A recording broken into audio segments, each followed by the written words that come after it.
My fellow Americans,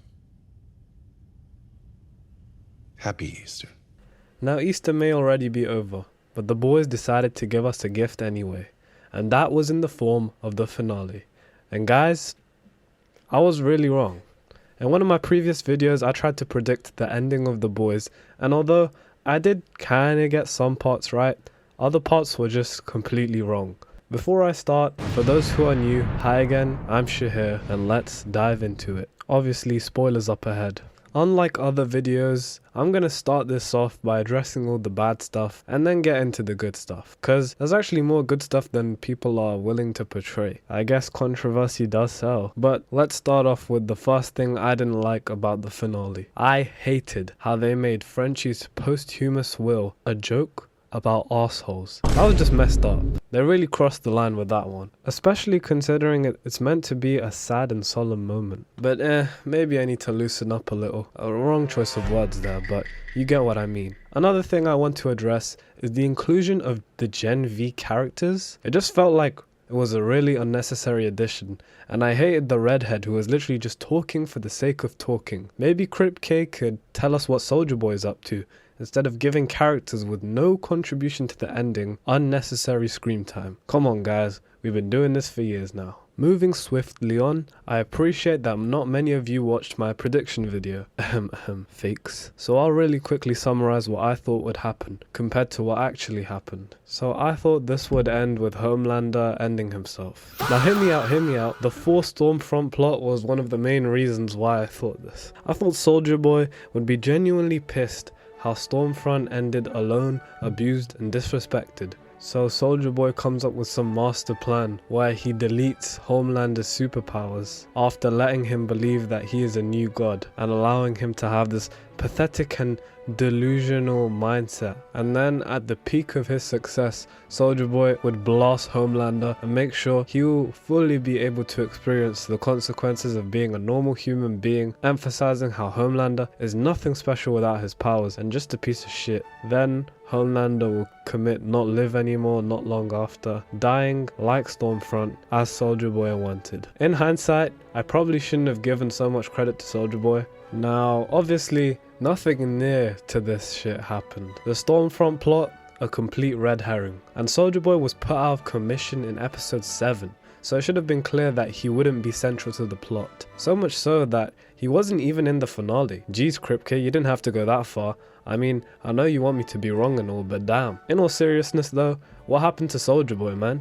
Biggest loose end I've ever seen in an ending. A main character left out completely, and although this may be possibly linked to the spin-off Vault Rising, I highly doubt that, considering The Boys is meant to be set after that, but who knows, I guess we'll see. Also, Sister Sage is out of the picture pretty much 5 minutes into the episode, since Kimiko Soulja Boy blasts her and she loses her powers. And yeah, Frenchie's experiment worked. I felt this was kind of a weird and poorly written cop-out, but they've been dragging this plot long enough. So now, the boys have a way to end Homelander once and for all, and all they need to do is get into the White House for one final ride. Pretty simple task if you ask me.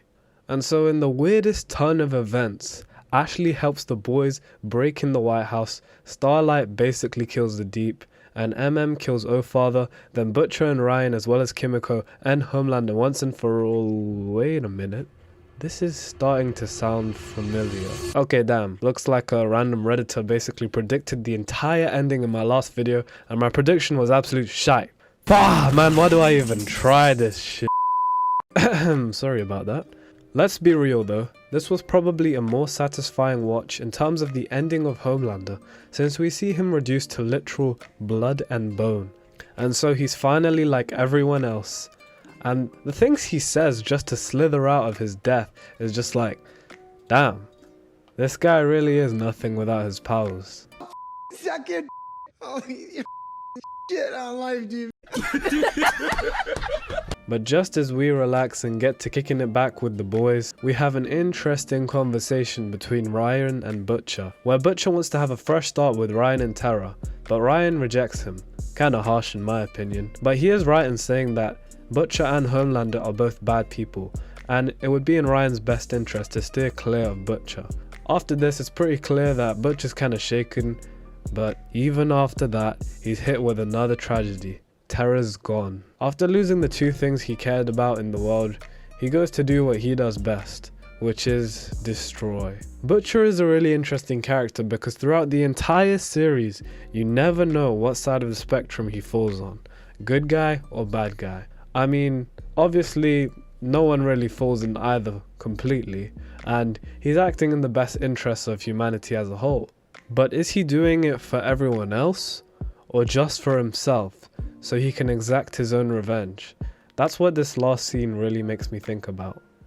But petty Huey manages to stop Butcher before he can kill every soup in the world, and Huey actually ends up killing Butcher, which I did predict and was the ending in the comics, but they made it feel like that's what Butcher wanted. He wanted someone to stop him, and more importantly, he wanted Huey to stop him. Someone who looked and cared for him like his brother Lenny used to. And so after the sad part of the ending, we get a happily ever after in more ways than one, with MM marrying his wife or something like that, Kimiko living the peaceful life she always wanted, even if Frenchie wasn't there to share it with her, and Starlight and Huey living together and having a baby.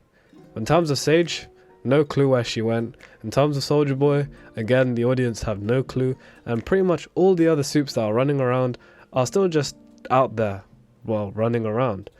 For an ending that was meant to be conclusive, there are definitely a lot of loose ends. Come on. In terms of being perfect, well, it's far from it. But what's life without a few mistakes? And more importantly, we got what we wanted. I feel like as an audience, all the needs were satisfied, and although not all the questions were answered, those are two very different things. We got Homelander dying the most gruesome death imaginable, and we also got the best possible ending we could have hoped for most of the characters. We didn't want any sad or depressing shit ending in what was possibly one of the most messed up and weird shows of all time. After all the hardship and hell all of the characters have been through, we felt like we deserved that ending, with everything going back to a sense of normality, even if pregnant soups are still beating up bad guys. Yes, there are a lot of questions left unanswered, but you know what? That doesn't really matter to me, and it shouldn't really matter to you either. Instead, we should be thankful for having such a wonderful show that was willing and able to do things that not many other shows were able to. Mock superheroes in all sorts of ways, create gory, unforgettable scenes, and just be a real innovator in the industry. So I want to say thank you, boys, and you know what? Even though it was dragged out a little bit, it was one hell of a ride. So let me know what you thought of this ending. Was it good? Was it bad? Are you going to miss the boys like I am? Because God knows there's not going to be anything like it. I appreciate your time. Subscribe and like to help a small channel out. All of that stuff. And I'll see you in the next one. Peace.